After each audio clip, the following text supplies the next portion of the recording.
Hi guys, this is Wenzes, and now I want to talk to you about getting rid of guilt for leaving people behind. And when I say leaving people behind, it's not a physical kind of leaving behind. You can still live with those people and still leave them behind.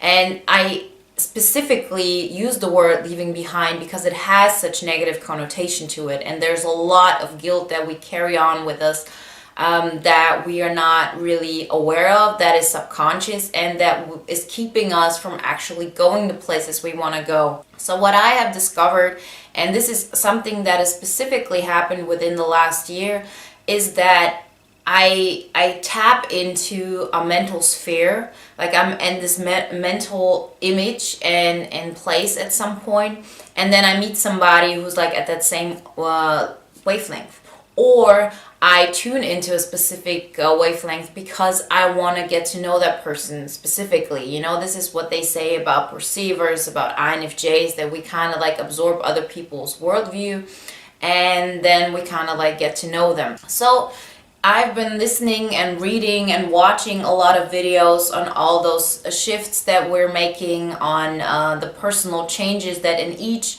second we're getting into like a new reality, in a way that everything can change. That's the reason why at some point we can feel completely sad and heartbroken, and then we can get out of it and then we don't even remember where this place was and how it felt like. And so for me, it always feels like I'm just completely in a different sphere. My reality changes and so much. And then you see people who always stick in the same mental space, who kind of like stick with their bad jobs that they hate so much, stay in bad relationships, and there's always a reason for this. There's always a value we have in all those circumstances and why we don't want to go. Like, we value them, they have meaning to us, and I wouldn't even take myself out of this. Like, I have stayed with people, with situations, with circumstances that were not that great for me, and I have even I still have those people in my life, and sometimes I even have closer relationships with them, but I'm not tuned into their mental reality and I don't stay there. And the longest time I felt really guilty because I wanted to connect. And the way for me to connect with people was, I'm gonna tap into their world and then I can connect with them. Because if I was doing everything that was good for me, which I'm much more doing now, which is to always shift, to always change, to always be open and perceptive to like everything comes my way, which will help me to grow and become a stronger person, more aware of who I am and what is important to me, then that would mean I would have to tap out of the person's mental space and they will not be able to keep up with me. So this is the biggest guilt I've carried on for the longest time, but now more and more I become like really aware of it, what it is, what it was, and I look back and I see how I've just left people one after the other, and there were people that I left behind that were just so painful for me to leave behind, because I felt responsible for being there for them, and the moment I would disconnect, I couldn't help them because I didn't know who they were, what they're doing, and so on. And all those people were not able to keep up with me. And this is not as in, oh, I'm so good, I can go really fast in this, because there's so many things I'm pretty sure I'm really stubborn at and I don't change that other people change in. But I'm convinced that there are certain areas of us that we need to develop that are good for us, and we need everybody in our life to accept this, that we're not gonna stay in one place when it comes to this. And for me, this is not like I'm always gonna get better at my job, or I'm always gonna grow this channel, or I'm always gonna read more. It's just about how you perceive life, what you stay connected to, how you go into different spheres, and so on. And so once I realized that I have to let go, a lot of burden like really came down and just like fell off my shoulders. But there was also a lot of pain, because for me at that moment it was of, okay, then I'm not going to connect to anyone. And this is, I think, the crucial point that I all want us to realize and think about it and talk about it, that you can connect with people through shifting. You can connect with people through being that person that grows, and you share your growth journey with others. Because when I look at it, it's all like we're all connected. We all want it in the end, and all we're here is to like give our energy and our life spirit and our light into everything we touch, everything we come across, and help get a connection through that. And so every time you create a life that is so certain for you that there are things you're not gonna like, what how's it called? You're not gonna go left or right. You're like really certain this is how you're gonna go, and you're not gonna change in that. See, those are things, for example, that I'm not gonna change anymore. Like, one of those things is I need my space in order to grow. I need my space in order to develop, to evolve, to become more of who I really am, to become stronger, and to be more aware of who I am and what is important to me.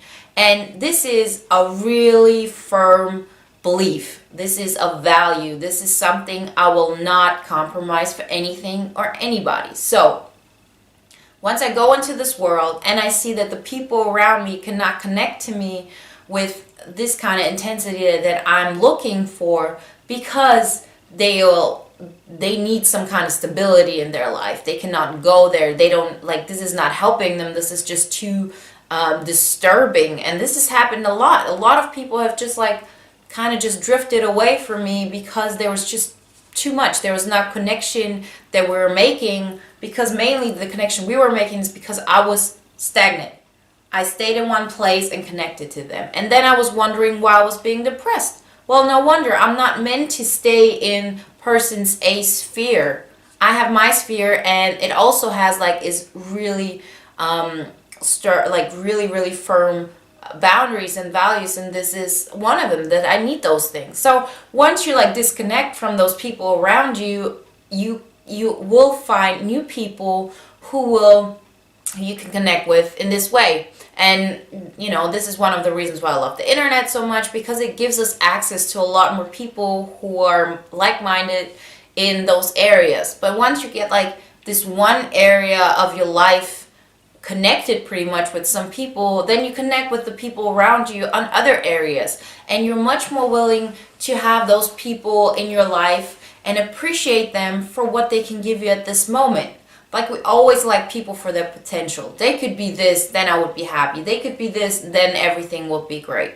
And we expect them to give us something that will make our life like grand and beautiful. But it's not for them to give. It's not for us to project that on them. It's about for us to create that life that we want to begin with. So once people come into our life, it will be more of, I like you because you're kind. I like you because you're intelligent. I like you because you're funny. I like your energy, and not because I can stick in your reality long enough. Like, I can stay there and it's not gonna suffocate me. You're not supposed to stay there. You're supposed to stay in your own world, and that person is supposed to stay in their own world. And then we connect through those things that are not hindering us on growing the way we need to grow. So I think this is a huge shift for me. I have now again like really seen how people just stay in certain places. They don't move, and I need to move. I'm not even saying that for those people it was the right thing. They should have moved as well. I'm not even saying that, because person A and person B next to me might find their peace and their happiness and their journey through staying in one place at that moment, gathering what they need to learn, and then they even if they change somewhere else, but they're not going with me, and that is okay. And on top of everything, even if you would say every person needs to grow, we all have our different the paces. We have our different paces. We have our different directions. We have all those things that we shouldn't ever compromise, because once you compromise that, once you lose yourself, you lose everything.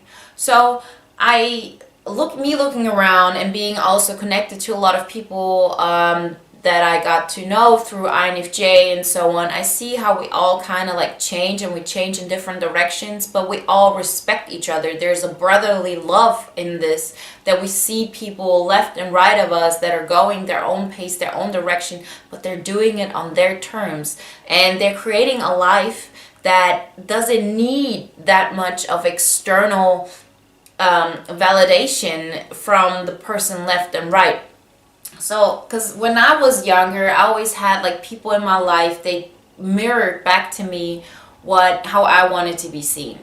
So let's say I wanted to be seen as strong, I wanted to be seen as loving, I wanted to be seen as beautiful and mesmerizing and out of this world or whatever. Like I had those huge wishes I had, which I think are very natural. Most people wouldn't like say them out loud, but I think this is a very natural human thing that we strive for all those things. And I chose people who kind of like had narcissistic tendencies or had like some kind of like issues with themselves, so they needed a lot of attention, and that's what I could give. I could give a lot of attention, and through that they felt more strong about themselves, and then they of course projected that I'm somebody special because they knew they needed me in their life. They needed me in their life to feel good about themselves, so of course they're gonna project a picture on me that is great. And because this is how we do it. If let's say you meet somebody and you feel like this energy is something you need, for what kind of reason? Because you cannot do it for yourself, because you have blocks that are hindering you from getting that, because maybe that person makes you feel so great, because that person is just a great person.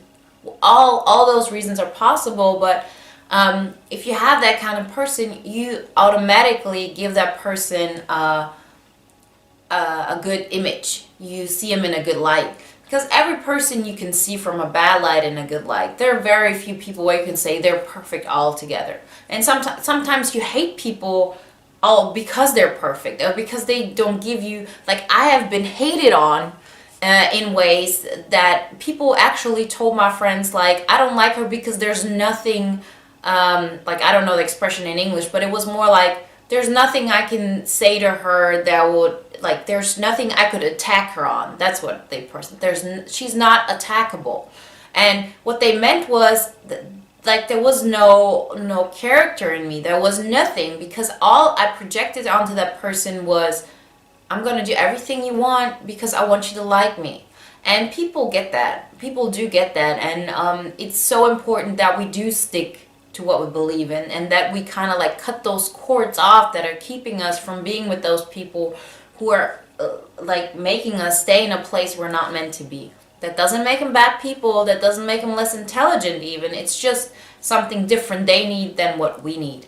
And when I say what we need, like I'm not even like sticking to this INFJ thing. This has gotten so much bigger than this. When I talk about we, I think everybody who shares my thoughts and who has like similar feelings and who's being helped by those videos, they kind of connect with me in the way that they know what I'm talking about and where this is going. And you always just pick out what resonates with you. It's never like, when I watch something, because I absorb a lot, I watch a lot, I learn a lot, because this is what I naturally do. But when I do, I pick up one thing, this is really resonating for me, this is helping me, and the other things are not really my thing. And then I have another person where a lot of things resonate with me, and I would say this is exactly what I need. But the next week, maybe I'll need something else, but I still have it in my back of my mind that I can pick up and so on. Because in the end, yes, in the end, we're all the same, and I feel like if we were in this like really, really sophisticated mental sphere, we can all understand everything and really like have like a good output out of connecting with everybody and so on. But we're human, and there's always a journey, and there's always a place where we're at, and we should let ourselves like kind of just let this energy flow through us and just get us to the next place, but we have to stay open. So I really want you to just understand, this is just whatever resonates, pick it up. What doesn't, it's all good. But all those things have been going through my mind, and especially the last weeks, I've gotten a lot more clear about what I want, where I want to go. I've changed a lot of perceptions, and so I want to share them with you, and I hope that helps you on your journey as well. And thank you so much for watching. If you have any comments, questions, yeah, below. And as you know, I also am about to, or I'm uploading all my videos as well as podcasts to SoundCloud, so you can listen to them when you're on your way. And a lot of new things are coming. So thank you so much for joining me today. Click the subscribe button and like the video. That helps me out a lot. So thank you, and talk to you soon. Bye.